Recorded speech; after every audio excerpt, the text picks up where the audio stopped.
Povo de Deus, Cantares, capítulo 8. Chegamos finalmente ao último capítulo desse interessante, livro que fala, que promove o amor entre o homem e uma mulher.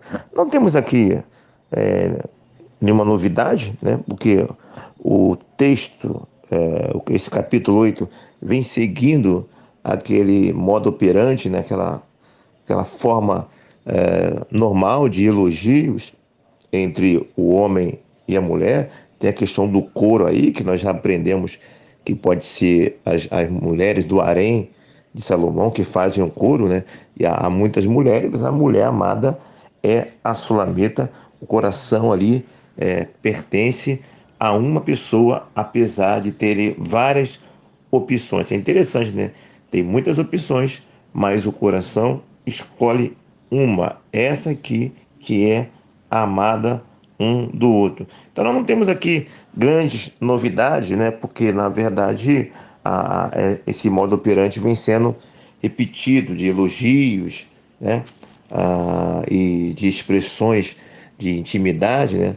Aqui no versículo 8, capítulo 8, versículo 1, ainda fala de maneira bem mais direta, né? Tomara fosse como meu irmão que mamou os seios de minha mãe, está na minha versão aqui, na Bíblia Plenitude, né? Então, ela fala abertamente e ela não tem dificuldade de expressar esse desejo, não só expressar elogios, como também expressar desejo para o seu marido. Isso aí em si já é um grande ensinamento, né? Dentro da realidade do povo evangélico, porque nós sabemos que o nosso povo, historicamente, tem grande tabu nessa questão de vida íntima, até mesmo relacionado à vida privada do casal, né? Há muitas pessoas, seja homens, seja mulheres, que têm essa dificuldade de expressar esse sentimento, sentimento natural, de carinho, de elogio, muito mais dos homens, nós sabemos disso, já temos falado sobre isso. E no que se trata da questão de expressões íntimas, de conotação sexual, aí ambos as partes, e aí nesse caso inverte muito mais as mulheres, assim penso, né? Não tem estatística para isso. O homem é aquele que tem muita dificuldade de expressar elogios, né?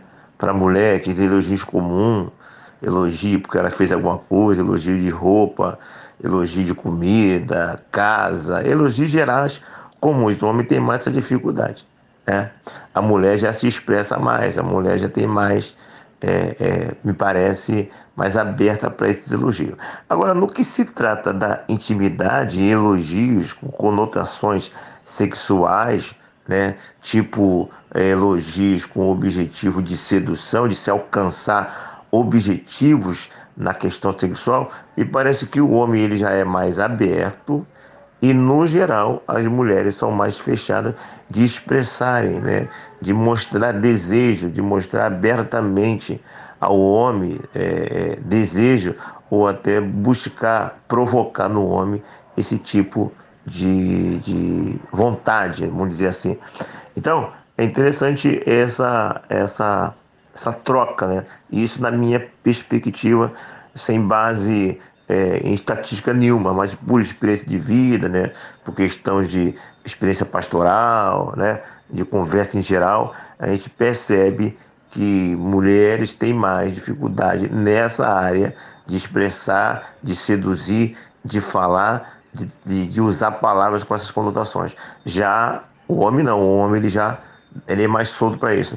E no sentido de elogio comum, o homem já é mais preso e mulheres mais soltas, vamos dizer assim, para esse tipo de comportamento.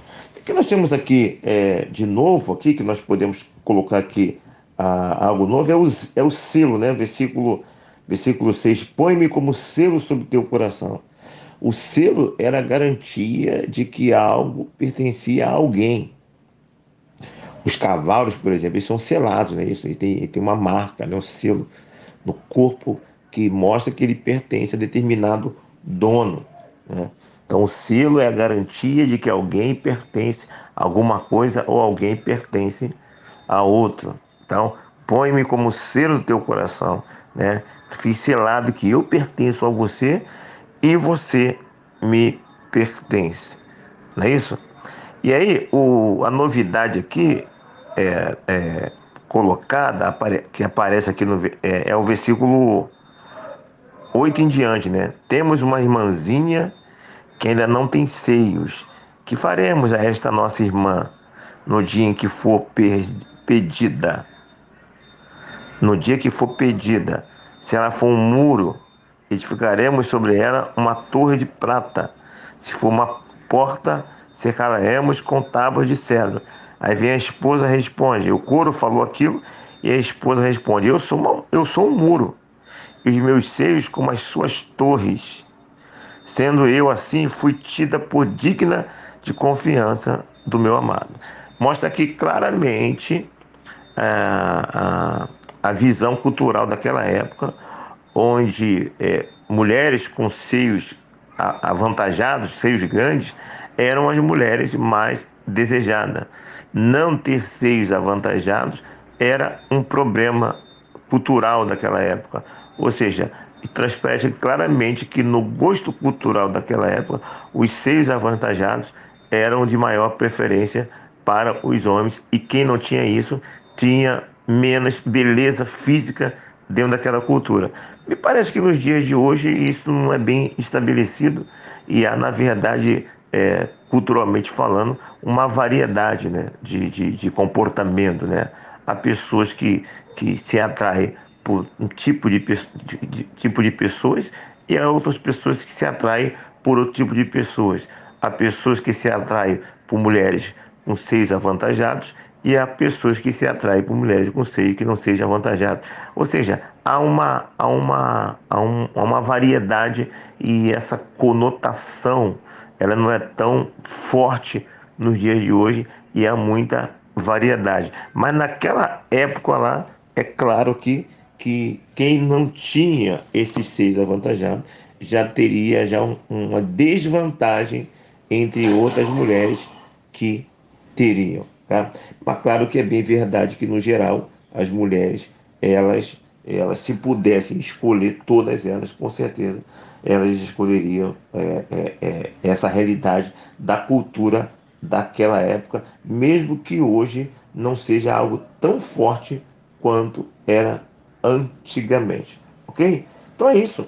Nós vemos aqui, como falamos, o livro do Cântico dos Cânticos mostrando claramente essas questões, tratando essas questões abertamente e mostrando que isso pode ser sim falado, tratado, conversado também no ciclo cristão, dentro de uma normalidade, dentro de uma privacidade e em um ambiente adequado, até mesmo em locais públicos. Como você meu irmão, como você, minha irmã, é, é, percorreu essa trajetória aqui no livro de Kant? Você se sentiu desconfortada? Você se sentiu escandalizado ou escandalizada? Você acha que de repente isso não seria apropriado para ser falado por aqui, como já aconteceu em nossas experiências aqui no nosso livro devocional? Como você reagiu a esse livro? Caso você tenha se sentido muito incomodada, envergonhada de estudar, de ler, de estar ouvindo, quem sabe, essa devocional com alguém, se isso for incômodo para você no particular ou no coletivo, ou caso tenha ouvido com alguém, é algo que precisa ser visto. Talvez exista tabus que precisam ser quebrados. Nós não devemos avançarmos, nós devemos tomarmos cuidado com esse avanço do mundo de maneira exacerbada, onde há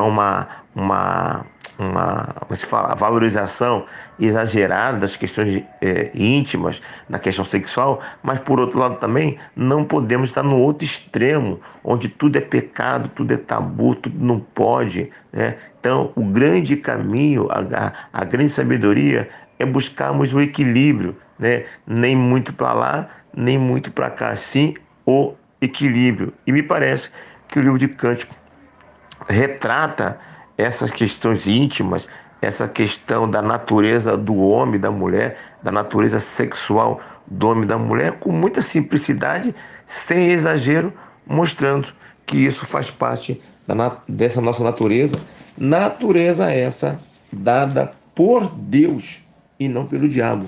Essa natureza, diga-se de passagem, já encerrando, ela já existia antes do pecado. Porque quando Adão e Eva ainda estavam em sua natureza santa, sem pecado nenhum, eles ouviram de Deus: crescei e multiplicai. Então, a ordem para que houvesse a multiplicação, a ordem para que eles tivessem vida íntima e assim pudessem gerar filhos, é dada antes do pecado, mostrando que, na verdade, a vida sexual não tem relação nenhuma original com o pecado, mas sim com a santidade. Okay? Eu já ouvi relatos de pessoas, né? Isso não é muito comum no nosso meio, mas é interessante, de pessoas que, antes de qualquer vida íntima, oram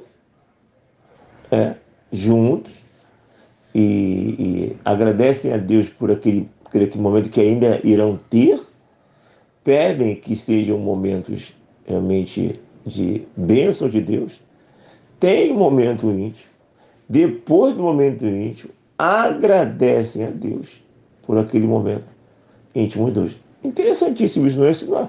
Me parece que isso não é uma prática comum, né? Eu só vi esse relato uma única vez, né? Me parece que isso não é algo normal em nosso meio, mas uma pessoa que pratica esse tipo de ato vê de maneira claríssima a santidade do ato, vê algo como espiritual, normal e celebra esse momento debaixo das bênçãos de Deus, até mesmo orando a Deus antes e depois. Que coisa interessante, né? Que possamos cada vez mais crescermos nessa área, tirarmos os exageros, não é isso?